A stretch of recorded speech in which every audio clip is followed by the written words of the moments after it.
주일학교 어린이들은 주일학교로 가도록 하겠습니다. 오늘 말씀은 고린도전서 10장 13절 말씀이 되겠습니다. 신실하신 하나님이라는 제목으로 송준호 전도사님께서 말씀을 주시겠습니다. 우리 말씀 듣기 전에 본문 같이 한번 합독하시고 말씀을 듣는 시간 갖도록 하겠습니다. 시작. 사람이 감당할 시험 밖에는 너희에게 강한 것이 없나니 오직 하나님을 믿고사 너희가 감당치 못할 시험 당함을 허락지 아니하시고 시험 당할 즈음에 또한 피할 길을 내사 너희로 능히 감당하게 하시느니라. 아멘. 말씀 듣는 가운데 노래 받는 여러분과 제가 되시고 또 말씀 듣고 꼭 실천하는 우리 모두가 되길 간절히 소망합니다. 우리 말씀 받기 전에 우리 한번 먼저 기도하고 우리 말씀 받도록 하겠습니다. 하나님 아버지 감사합니다. 저들에게 귀한 은혜를 허락하시고 다시 한번 오늘 생명을 허락하셔서 이 자리에 다시 한번 주님 앞에 나와 예배드릴 수 있는 귀한 시간 허락하신 주님 감사드립니다. 이 시간 우리 주님께서 사랑하시는 우리 교회 식구 한 사람 한 사람에게 주시고자 하는 그 말씀을 받는 시간을 갖기를 원합니다. 하나님 아버지 전하는 자나 말씀을 받는 자나 인간의 말로 전하고 인간의 말로 받는 것이 아니라 하나님께서 살아계신 하나님께서 정말 말씀해 주시고자 하는 그 말씀만 전달하는 도구로 사용하여 주시옵시고 또 말씀을 받는 자는 성령의 능력으로 오직 주님의 음성만 듣는 시간 되게 역사하여 주시옵소서. 이 시간 마치는 순간까지 정말 오직 홀로 영광 받으실 주님을 믿고 감사드리오며 예수 그리스도의 이름으로 기도드렸습니다. 아멘. 아멘. 오늘 이렇게 본문 말씀을 이렇게 준비를 하면서 사실 이제 우리가 지금 2014년을 벌써 11개월이 지났습니다. 11월 달에 마지막 주 예배를 드리고 있고 이제 2014년에는 이제 한 달밖에 남지 않은 이제 그런 연말을 지내고 있는데 우리가 사실 2014년을 돌아보는 것뿐만이 아니라 우리 인생에 이렇게 쭉 돌아보면은 사실 우리가 주님을 믿게 되고 시작하면서부터 주님을 따르기 시작하면서부터 과연 나는 늘 내 삶 가운데는 늘 기뻤고 늘 행복했고 늘 평안하셨던 분 그런 분 계셨습니까? 항상 기쁘고 항상 모든 것이 잘 되고 항상 평안했던 분 계시나요? 아무도 안 계시죠? 저도 사실 이렇게 모태신앙으로서 딱히 잘하면서 크게 문제가 있거나 큰 어려움을 겪었던 경험은 없지만 그렇다고 해서 제가 그런 좋은 환경에서 자랐다고 해도 제 마음 가운데는 늘 기쁨만 있었던 것도 아니고 늘 행복하기만 했던 것도 아니고 늘 평안하지 않았던 그런 것을 보면서 오늘 이렇게 본문 말씀에 나와 있는 그 주제처럼 하나님께서는 우리 주님을 믿고 따르는 우리 모든 그 크리스찬들에게도 역시 시험을 만나게 하신다는 것을 우리는 알 수가 있습니다. 근데 우리가 이 시험이라고 얘기하는 것은 내가 시험을 당했어, 내가 시험 들었어 이렇게 얘기를 할 때 사실 그것의 기준은 모든 사람에게 다 다릅니다.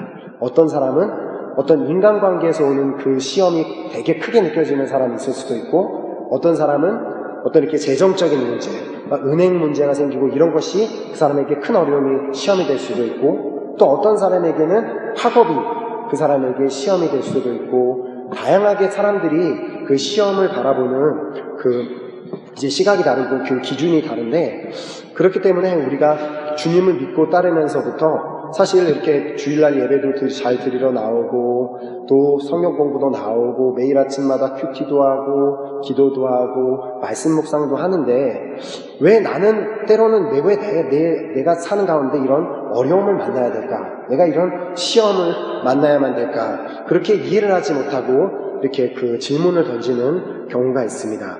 그래서 우리가 이렇게 인생 가운데 만날 수 있는 다양한 시험들 가운데 크게 우리가 두 가지로 그 시험을 분류해 볼 수가 있는데요. 첫 번째는 우리가 그 시험 중에 환경에서 오는 시험이 있고 그리고 두 번째로는 인간관계에서 오는 그런 시험이 있습니다.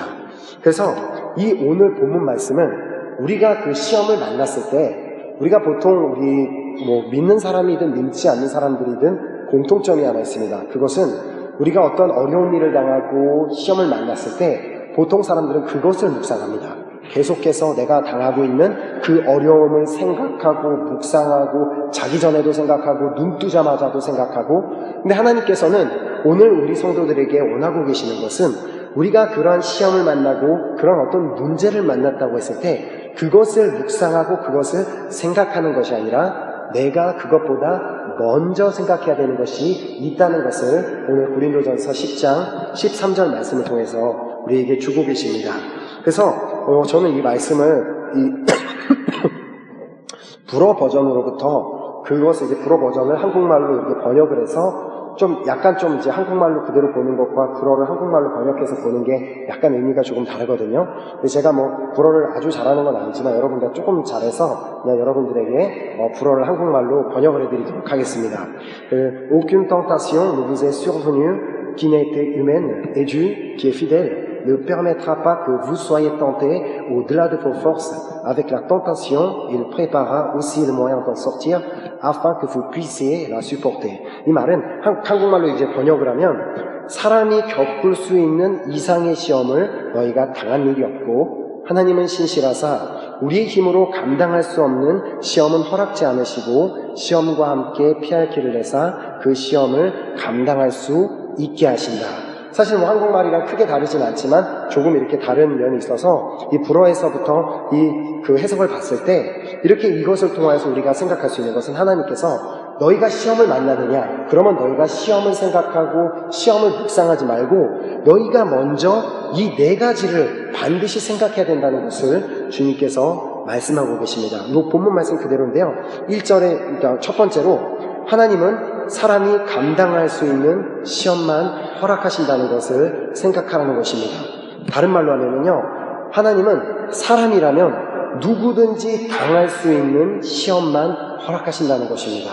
우리가 때로는 시험을 당하면 우리가 그런 말 하죠. 왜 내가 이런 시험을 당해야 되지? 왜 나만 이런 일이 있지? 근데 여러분만 그 시험을 당하고 있을 거란 확신이 있습니까?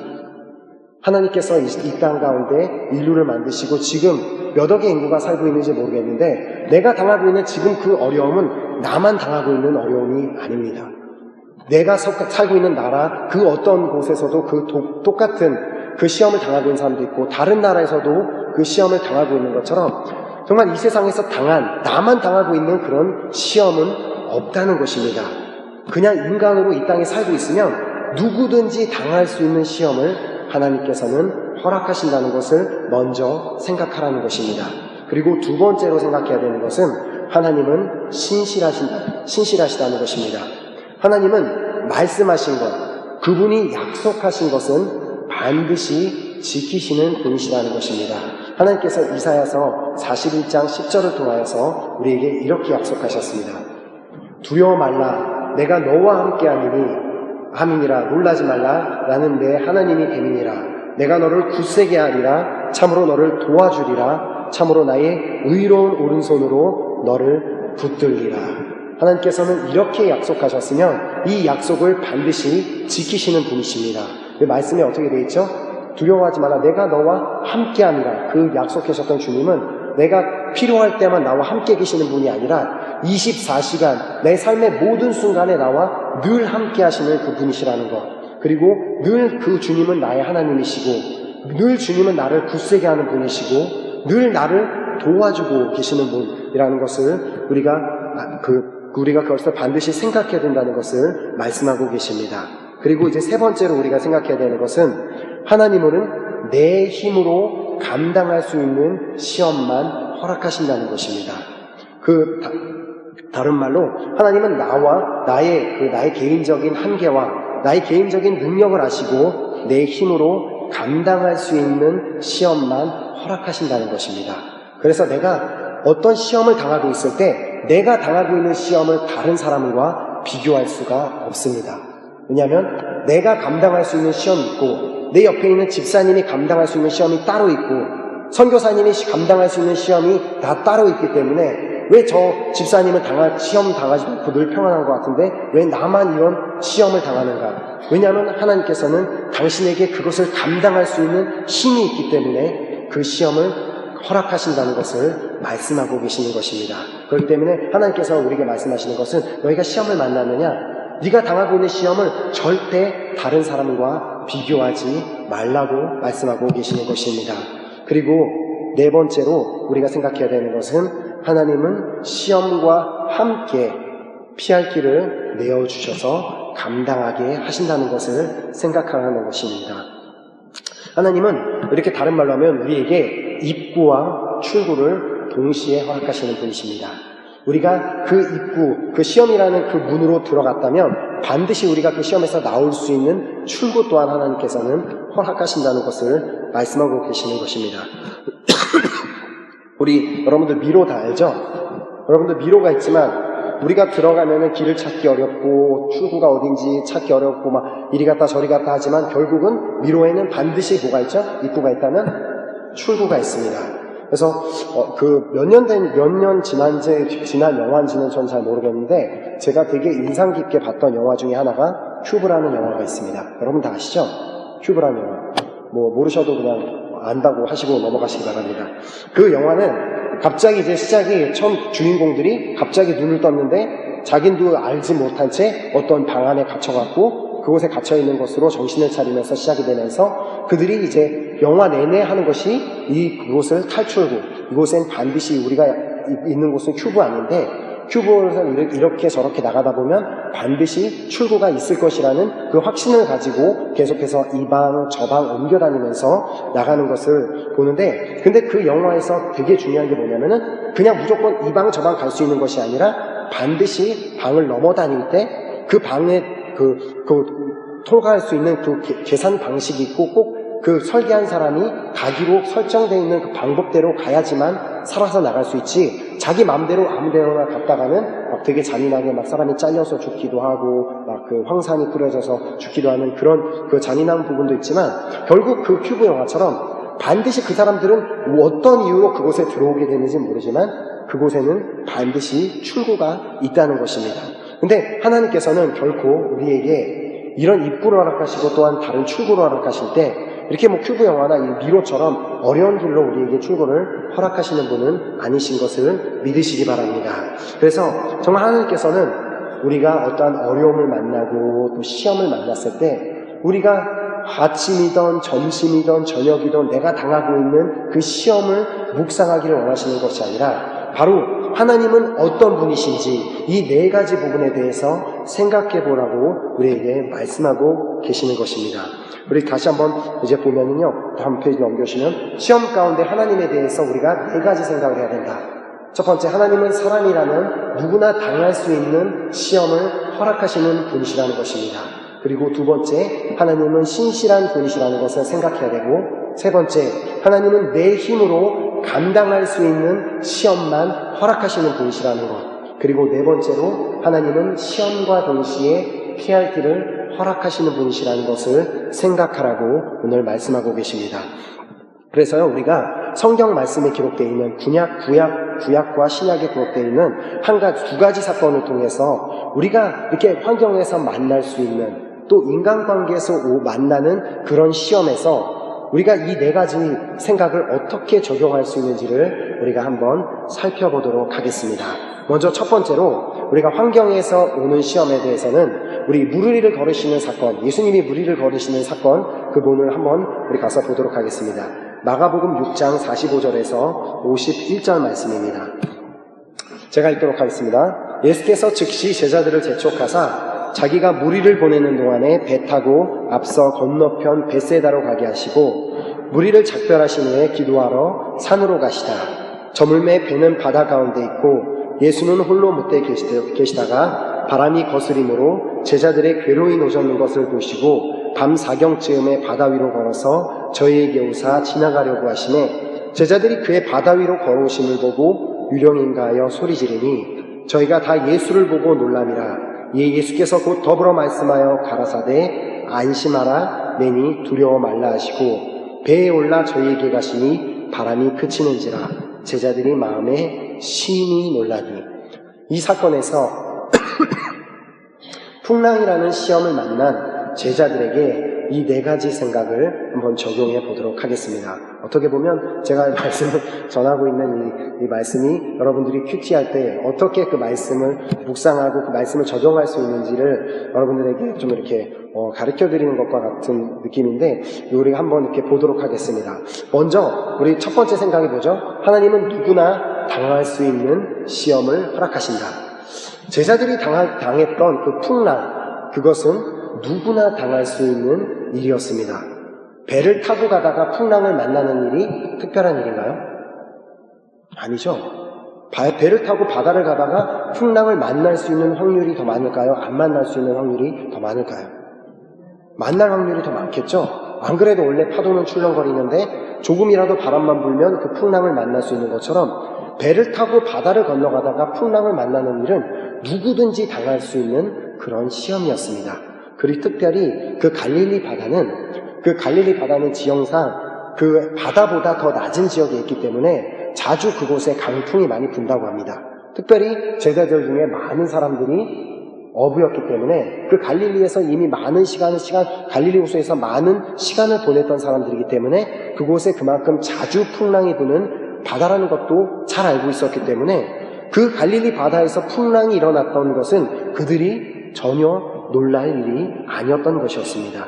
근데 그들이 굳이 그것이 시험이라고, 그 풍랑을 만난 것이 시험이라고 생각할 수 있었던 이유는 예수님께서 굳이 그 시간에 배를 타고 건너가라고 하셨기 때문에 그것이 그들에게는 시험이 될 수가 있었습니다.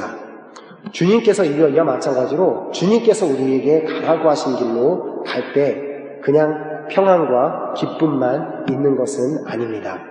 만약에 그랬다면, 만약에 진짜 크리스찬으로서 살아가는 인생 가운데 늘 기쁨과 평안만 있었다면, 초대교회 사도들이 사역을 할 때 그들은 자신의 목숨도 다 내놓고 열심히 사역하던 사람인데 왜 그들은 핍박을 당했고, 그 왜 그들은 고통을 당했고, 왜 그들에게 어려움이 있었습니까?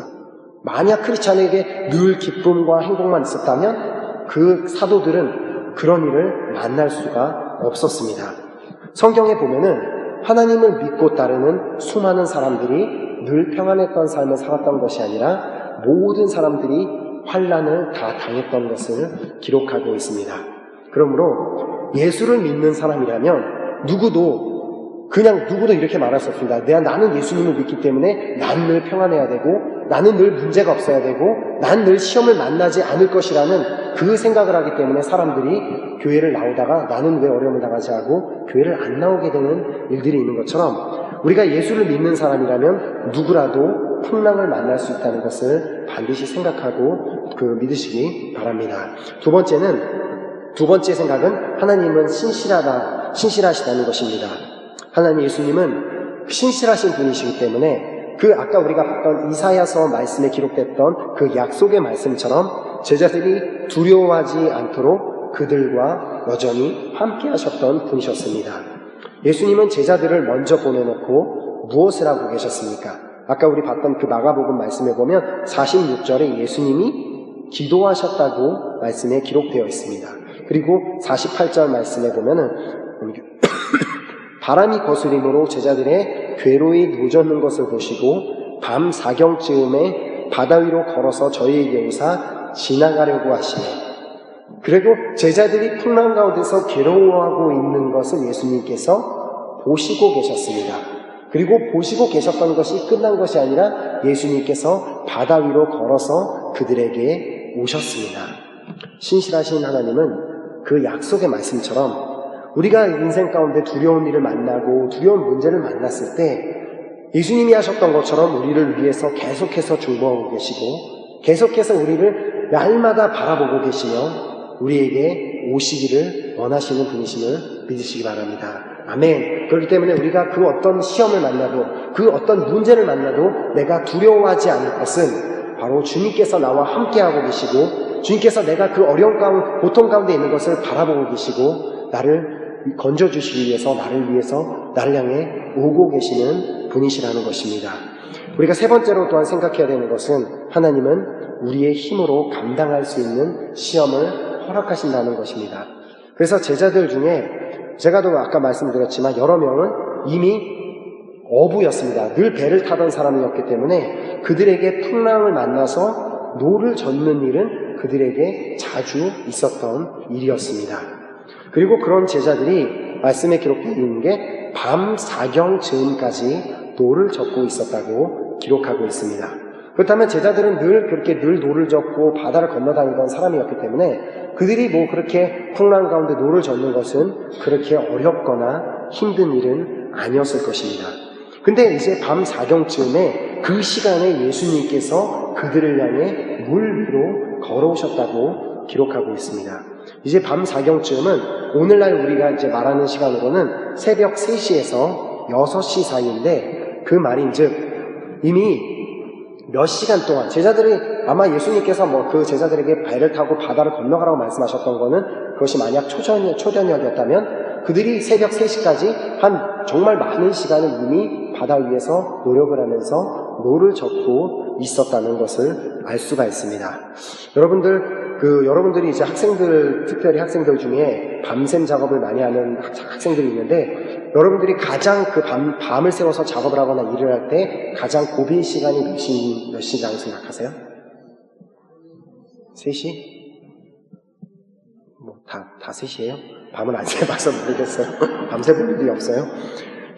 모든 사람에게 이제 신체에 보면은 수면을 촉진하는 호르몬이 멜라토닌이라고 하는데, 그 멜라토닌이 10시에서 4시 사이에 이렇게 인체에 분비가 된다고 합니다. 그렇기 때문에 제일 마지막 시간, 즉 2시에서 4시 사이가 가장 졸음을 참기 힘든 고비라고 합니다. 근데 예수님께서 제자들을 향해 물 위로 걸어오셨던 시간이 몇 시라고요? 새벽 3시에서 6시 사이. 즉 가장 졸음이 오고 가장 힘들고 가장 육체적으로 감당하기 힘들었던 그 순간에 예수님께서는 제자들을 향해 걸어오셨다는 것을 알 수가 있습니다.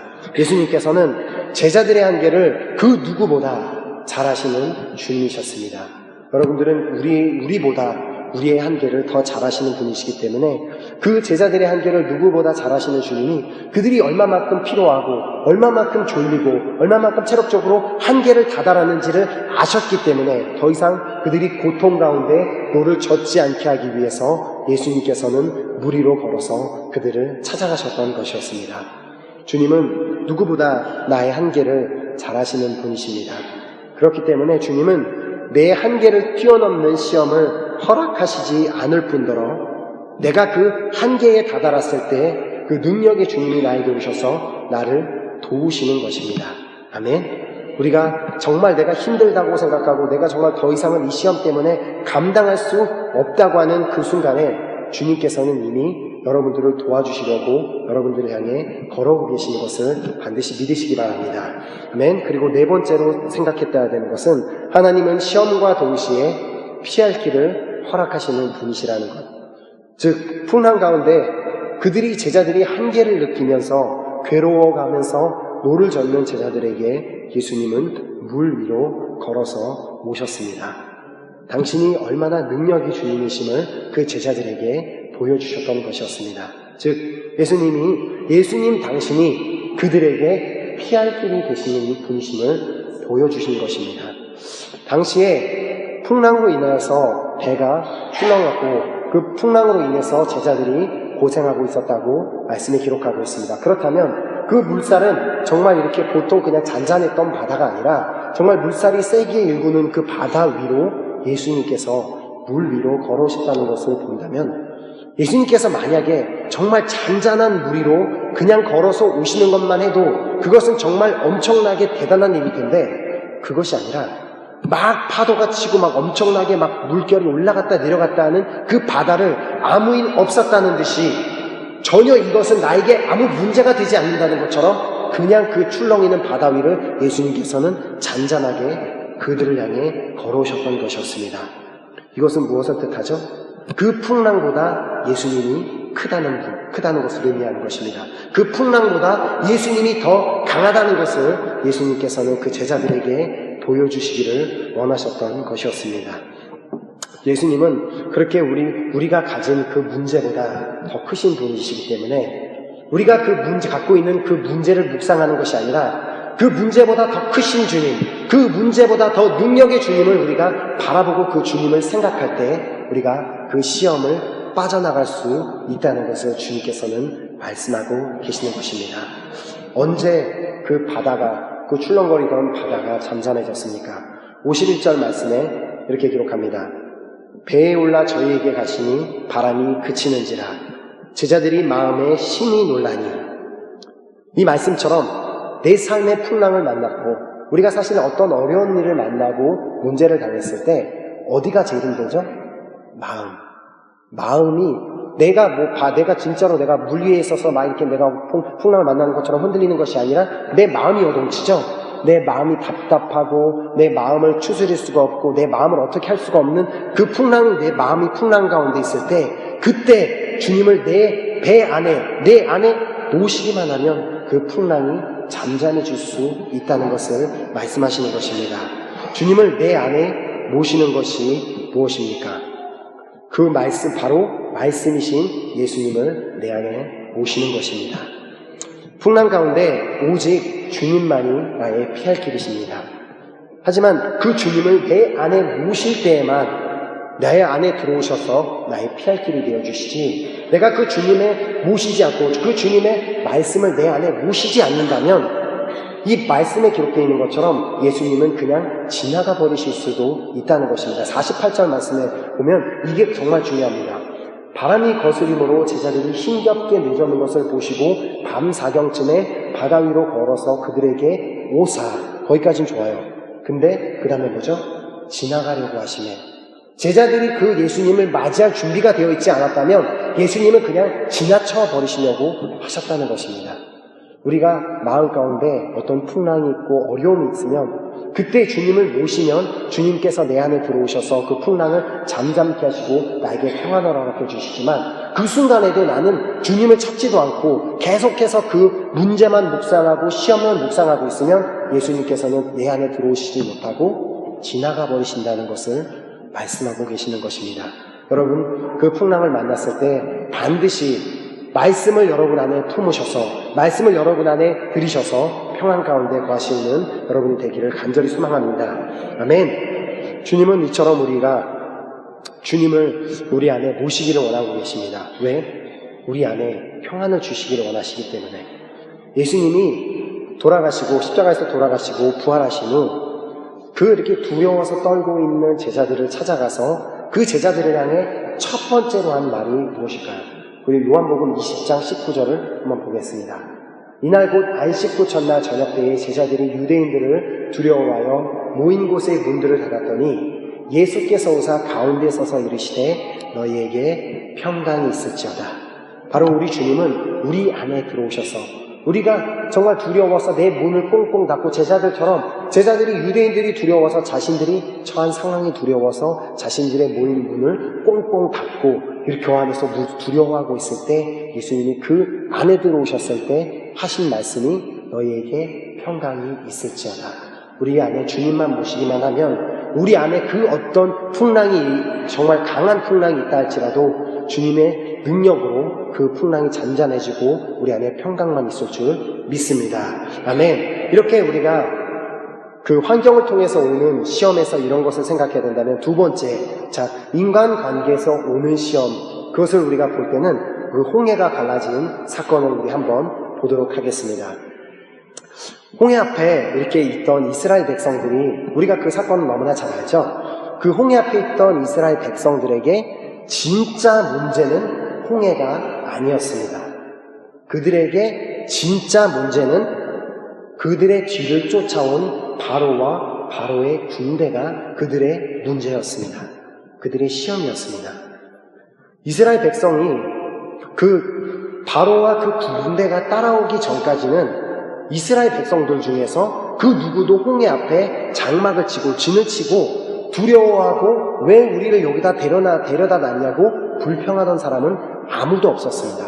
홍해 앞에선 진을 치는 것이 그렇게 문제가 되지 않을 거라 생각했기 때문에.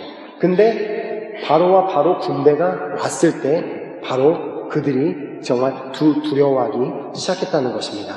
그러면 이스라엘 백성들이 그렇게 애굽에서 그렇게 나가라고 허락했던 사람이 누구였죠?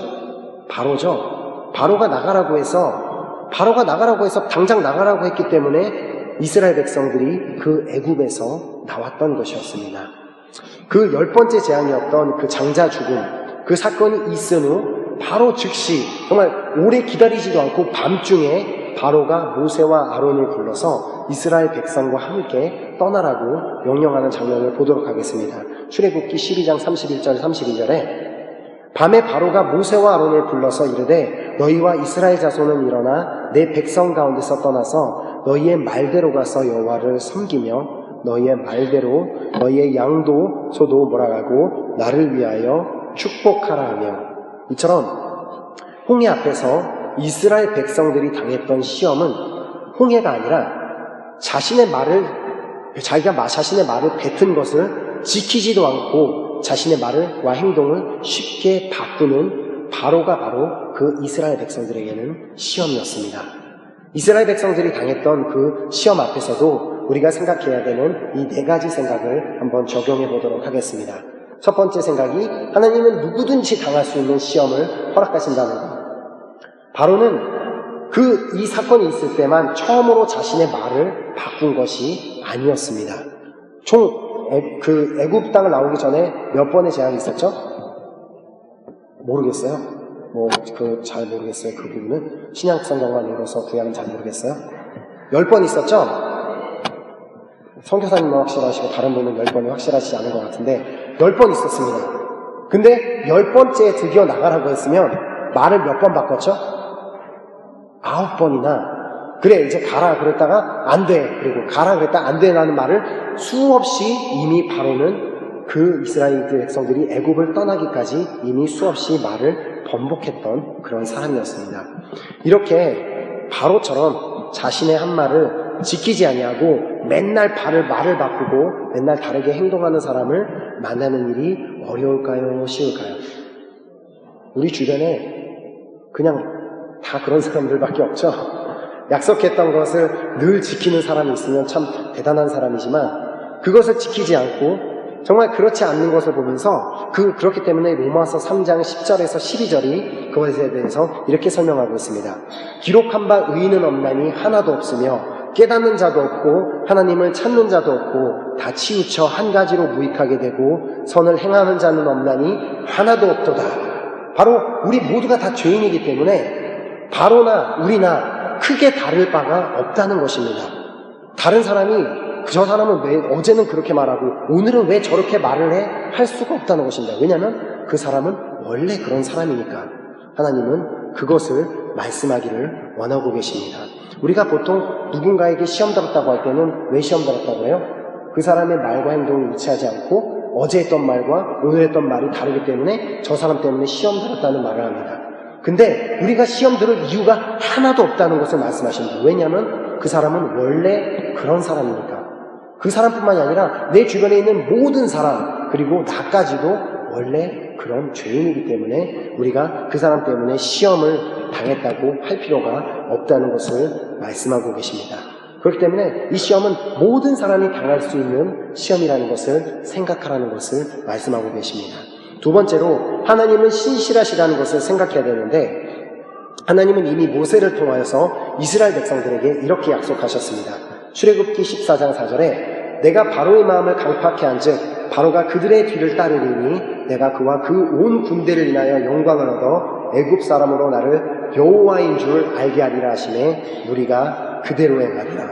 비록 바로와 그 바로의 군대가 그 뒤를 바짝 쫓아왔지만 그 군대를 통하여서 하나님이 영광 받게 될 것이라는 것을 이미 모세를 통하여서 하나님은 말씀하여 주셨습니다. 또한 모세의 입술을 통하여서 하나님이 행하실 일을 선포하게 하셨습니다.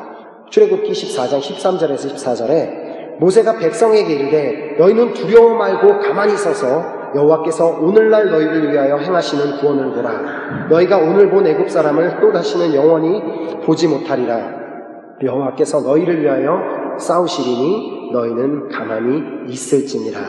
아멘. 하나님께서는 신실하신 분이시기 때문에 이 약속을 하신 대로 그대로 지켜주셨습니다. 출애굽기 14장 19절에서 20절에 보면 그 약속을 어떻게 지키셨는지 보겠습니다. 이스라엘 진 앞에 행하던 하나님의 사자가 옮겨 그 뒤로 행하매 구름 기둥도 앞에서 그 뒤로 옮겨 애굽진과 이스라엘 진 사이에 이르러 서니 저편은 구름과 흑암이 있고 이 편은 밤이 불명하므로 밤새도록 저편이 이 편에 가까이 하지 못하였더라. 이 말은 뭐죠? 밤새도록 이스라엘 백성들을 바로의 군대로부터 지키고 계셨다는 것을 말씀하시는 것입니다. 신실하신 하나님께서는 약속하신 대로 이스라엘 백성들을 이렇게 지켜주셨습니다. 우리가 때로는 우리 삶 가운데 만나는 어떠한 특별한 사람 때문에 또한 누구 때문에 시험 들고 그 사람이 나를 힘들게 한다고 할지라도 하나님께서는 이미 그 사람이 정말 나를 힘들게 하고 나를 죽을 것 같이 한다고 할지라도 하나님께서는 이미 구름 기둥을 내 뒤로 옮기셔서 그 사람이 그 정도로만 할 수 있게끔 나를 지키고 계신다는 것입니다. 그렇기 때문에 나는 내가 당장 죽을 것 같다고 말을 할 수 없다는 것입니다. 그 사람이 그렇게까지밖에 할 수 없도록 하나님께서는 이미 지키고 계시기 때문에 내가 감사할 이유가 있다는 것을 주님께서는 말씀하고 계시는 것입니다. 세 번째로 우리가 생각해야 되는 것은 하나님은 우리가 감당할 수 있는 시험만 허락하신다는 것인데 하나님은 이스라엘 백성들에게 그들이 어떤 일을 당할지 이미 다 말씀해 주셨고 마음에 준비할 수 있는 시간을 이미 허락해 주셨습니다. 출애굽기 14장 4절에 보면 내가 바로의 마음을 강팍케 한즉 바로가 그들의 뒤를 따르리니 내가 그와 그 온 군대를 인하여 영광을 얻어 애굽 사람으로 나를 여호와인 줄 알게 하리라 하시매 우리가 그대로 행하리라. 하나님은 당신이 바로의 마음을 강팍케 하시겠다고 이미 말씀해서 이스라엘 백성들이 알게끔 이미 말씀해 주셨습니다. 즉 이스라엘 백성들은 하나님이 바로의 마음을 돌이키셔서 그들을 치러 오게 될 것이라는 것을 이미 경고받았고 이미 이스라엘 백성들은 알고 있었다는 것입니다. 무슨 말입니까? 하나님께서는 이 바로의 이 사건을 통해서 우리에게 깨닫게 해주시는 것은 하나님의 일을 하기 위해서 하나님께서 직접 사람의 마음을 강팍하게 하시는 일도 있을 수가 있다는 것을 말씀하시는 것입니다. 하나님은 바로의 마음만 강팍하게 하실 수 있는 분이 아니십니다.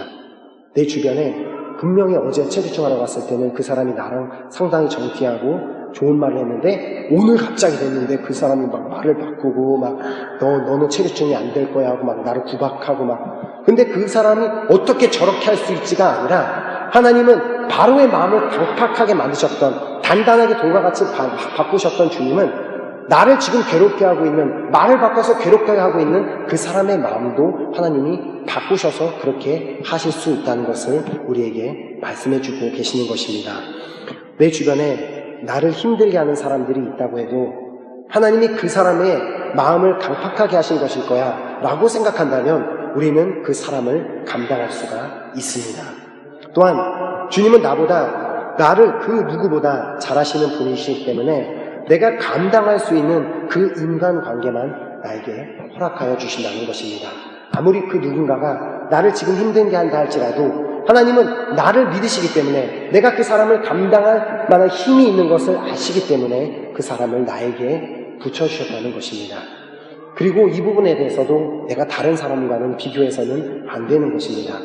왜 저 사람은 주변에 있는 사람들 다 좋은 사람들만 있고 착한 사람들만 있는데 왜 내 주변에 있는 사람들은 저렇게 나를 힘들게 하고 나를 짜증나게 하고 나를 분노하게 하는 사람들만 있는가? 왜냐하면 당신이 바로 그 사람들을 감당할 수 있는 사람인 것을 주님께서 아시기 때문에 허락하시는 것을 믿으시기 바랍니다.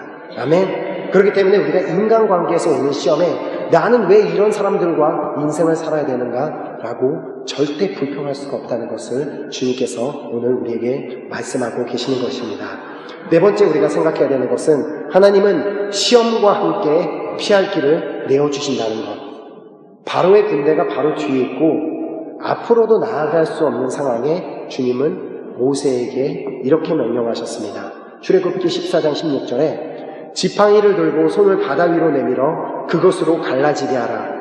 이스라엘 자손이 바다 가운데 육지로 행하리라. 모세나 이스라엘 백성들은 상상할 수도 없는 그런 방법으로 하나님은 그들에게 피할 길을 내어주셨습니다.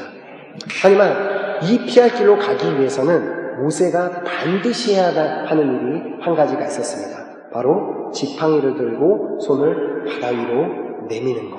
그리고 그 손을 내어 밀되 출애굽기 14장 21절에 보면 모세가 바다 위로 손을 내어 밀되 여호와께서 큰 동풍으로 밤새도록 바닷물을 물러가게 하시니 물이 갈라져 바다가 마른 땅이 된지라. 모세가 밤새도록 손을 내어 밀고 있을 때 하나님이 홍해가 갈라지게 하셔서 피할 길을 허락하셨다는 것을 말씀하고 계십니다. 무엇을 의미합니까? 우리가 인간관계에서 어떤 그 인간관계에서 어려움을 당하고 시험을 당했을 때, 시험을 허락하셨을 때 그것은 정말 나의 영적 성장을 위해서, 나를 위해서 그것을 허락하시는데, 이 정말 그 모세가 밤새도록 그 물이 다 갈라질 때까지 손을 들고 있었던 것처럼 우리가 그 인간관계에서, 그 시험에서 이겨낼 수 있기 위해서는 그 문제가 해결될 때까지 기도하라는 것을 말씀하고 계시는 것입니다. 우리는 누군가 인간관계가 있으면 한두 번 정도는 기도하죠. 용서하게 해달라고, 사랑하게 해달라고. 한두 번 갖고 용서하고 사랑할 수 있으면 모든 사람은 기도할 필요가 없습니다. 그렇지만 하나님께서 말씀하시는 것은 그 홍해 바다가 갈라질 때까지 모세가 밤새도록 손을 들고 있었던 것처럼 누군가의 인간관계에서 그 문제가 해결되기 위해서는 그 문제가 해결될 때까지 손을 들고 그 문제를 위해서 기도해야지만 우리에게 피할 길을 허락하여 주신다는 것을 말씀하시는 것입니다. 하나님께서는 우리가 만나는 시험엔 반드시 끝이 있다고 말씀하십니다. 우리가 만난 시험은 반드시 그 시험에 출구가 있습니다. 하나님이 우리에게 시험을 허락하시는 것은 나의 영적 성장을 위해서, 내가 더 성장하고 더 앞으로 나아갈 수 있기 위해서 나에게 허락하시는 것이지, 나에게 어려움을 주시고 내가 힘들게 하시려고 나에게 허락하시는 것이 아니심을 반드시 생각하고 믿으시기 바랍니다. 고린도전서 10장 13절 말씀입니다. 사람이 감당할 시험 밖에는 너희에게 당한 것이 없나니 오직 하나님은 미쁘사 너희가 감당치 못할 시험을 허락치 아니하시고 시험 당할 즈음에 또한 피할 길을 내사 너희로 능히 감당하게 하시느니라. 아멘. 여러분 오늘 대답 안 하시기로 결정하셨습니까? 아멘. 아멘. 아멘. 다 아멘 하실 때까지 아멘 하겠습니다. 아멘. 아직 안 하시는 분 3분 있어서 하겠습니다. 아멘. 우리가 이 말씀 그대로 우리가 믿어야지만 우리가 시험을 피해내지, 아멘 안 하신 분들은 그럼 계속해서 혼란 가운데, 시험 가운데 잘 지내시기 바랍니다. 아멘? 거기 아멘 하려고 그랬죠? 자, 우리가 인생에서 만나는 그 시험 가운데 주님은 우리가 그 시험을 생각하고 그 시험을 묵상하는 것이 아니라 우리가 무엇을 생각해야 된다고요? 반드시 하나님에 대해서 이 4가지를 다시 한번 생각하라고 말씀하십니다. 하나님은 우리에게 누구나 당할 수 있는 시험을 허락하는 분이시다. 하나님은 신실한 분이시다. 그리고 하나님은 나의 힘으로 감당할 수 있는 시험만 허락하시는 분이시다. 그리고 하나님은 시험과 동시에 피할 길을 허락하시는 분이시다. 아멘. 아멘. 여러분들이 아멘으로 믿음으로 좀 선포했으면 좋겠습니다. 여러분들 속으로 아멘 하는 거 다 아는데 그래도 겉으로 믿음으로 선포할 때 그 말씀이 여러분의 말씀이 될 줄 믿습니다. 아멘. 하나님께서 허락하시는 피할 길은 어떻게 우리가 얻을 수 있다고요? 말씀과 기도를 통해서만 우리가 그 피할 길을 찾게 되고 피할 길을 얻게 되는 것을 믿으시기 바랍니다. 아멘. 이 시간 우리 찬양팀 나오셔서 우리 귀한 찬양으로 고백하면서 이 찬양의 가사도 사실 우리가 지금 하나님께서 우리에게 주신 이 말씀과 너무나 이제 같은 그 메시지를 주고 있는 찬양입니다. 내게 허락하신 그 시련, 그 시험을 통해 하나님께서는 나의 믿음을 더욱 강하게 자라나게 하시고 험한 산과 골짜기를 지나는 동안 주님께서는 나를 더 가까이 갈 수 있도록 나를 이끌고 계신다는 이 찬양의 고백처럼 우리가 당하고 있는 더 이상은 이제 우리가 내가 만난 시험과 어려움을 묵상하는 내가 아니라 그 시험 가운데 나에게 말씀하고 계시는 그 주님을 생각할 수 있는 우리 모두가 되었으면 좋겠습니다. 아멘. 우리가 이 시간 우리 믿음으로 함께 이 귀한 찬양 우리 한번 드리도록 하겠습니다.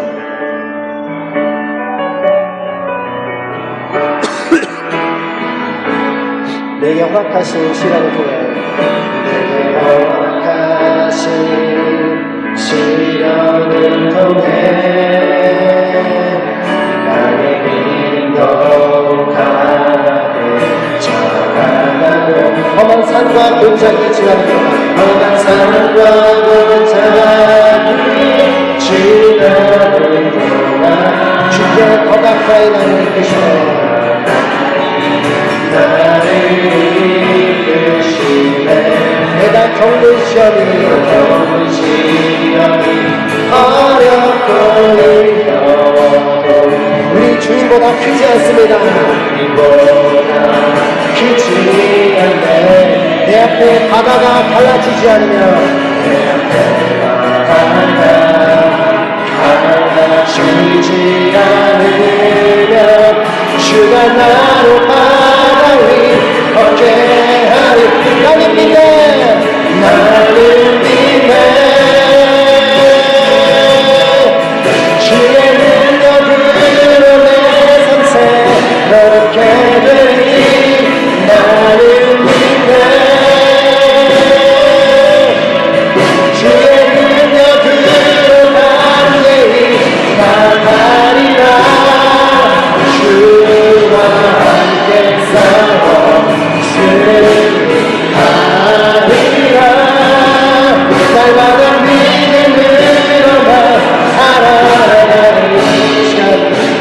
우리가 이 찬양을 다시 한번 고백할 때 정말 우리가 믿음으로 고백했으면 좋겠습니다.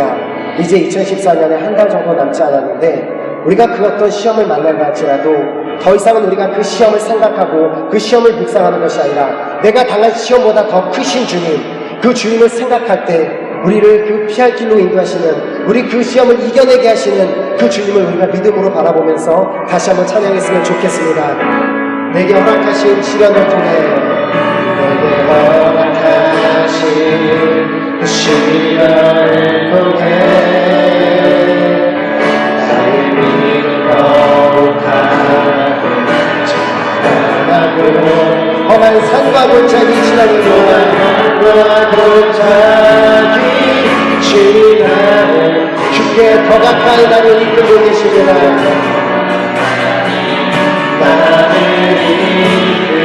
내가 겪는 시험이 어렵고 힘겨워도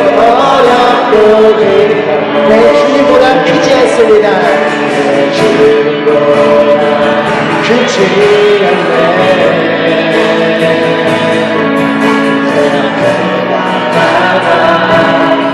갈라지지 않으면 나를 걷게 믿음으로 선포합니다. 나를 믿네. 나를 믿네. 주의 능력으로 내 삶 새롭게 되리. 나를 믿네. 주의 능력으로 담대히 나아가리. 주와 함께 싸워. 주와 함께 싸워 승리하리라. 날마다 믿음으로 나는 믿네. 나는 믿네. 주의 능력으로 내 삶 새롭게 나는 믿네. 나는 믿네. 주의 능력으로 담대히 나가리. 주와 함께 싸워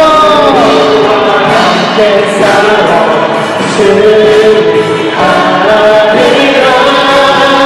날마다 믿음으로 이 시간 우리가 주여 삼성을 못하게 합니다.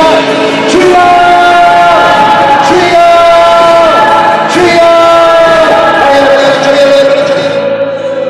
하나님 감사합니다. 오늘 우리 저희 은혜교회 성도 한 사람 한 사람을 사랑하셔서 다시 한번 우리가 시험을 이기는 삶을 살 수 있도록 귀한 말씀 허락하신 주님 감사드립니다. 하나님 아버지, 혹시나 우리가 2014년 한 해를 살아오며 11개월간 혹시나 내가 당했던 그 시험과 그 문제만을 묵상하고 그 문제만을 생각하며 좌절하고 낙담했던 순간들이 있다면 이제 그 모든 시간들을 다 내려놓고 이제는 주님만 생각하고 주님만 바라보는 저희로 결단합니다. 하나님 아버지, 이제 우리가 더 이상 우리가 만난 그 시험을 통해서 넘어지고 낙담하지 않기 위해서는 우리가 반드시 그 말씀과 기도를 붙잡아야 하지만 우리가 시험을 이길 수 있다고 우리에게 말씀해 주셨습니다.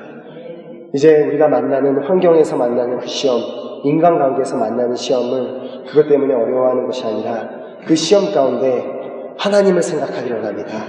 하나님께서 나에게 이 시험을 허락하셨다면 하나님께서는 당연히 내가 나의 힘으로 감당할 수 있는 시험만 허락하시는 분이시고 하나님은 약속해 주셨던 것처럼 내가 지금 아무리 괴로워하고 있다 할지라도 이미 나와 함께 하시고 나를 돕고 계시고 나를 인도해 주시고 나와 함께 함께 하신 주님만을 바라보기로 결단합니다. 그러면 이 시간 우리가 이제 더 이상은 우리가 당한 시험 앞에서 지금과 같이 행동하며 지금과 같은 표정을 짓고 살아가지 않기를 소망합니다. 이제부터는 이제 믿음으로만 확신을 가지고 내가 이 시험을 이길 수 있다는 그 확신만을 가지고 살아갈 수 있는 우리 모든 은혜교회 식구들 될 수 있도록 하나님께서 이 시간 귀한 믿음을 허락하여 주시옵소서. 이 시간 저희들에게 귀한 말씀 주신 주님 앞에 너무나 감사드리오며 예수 그리스도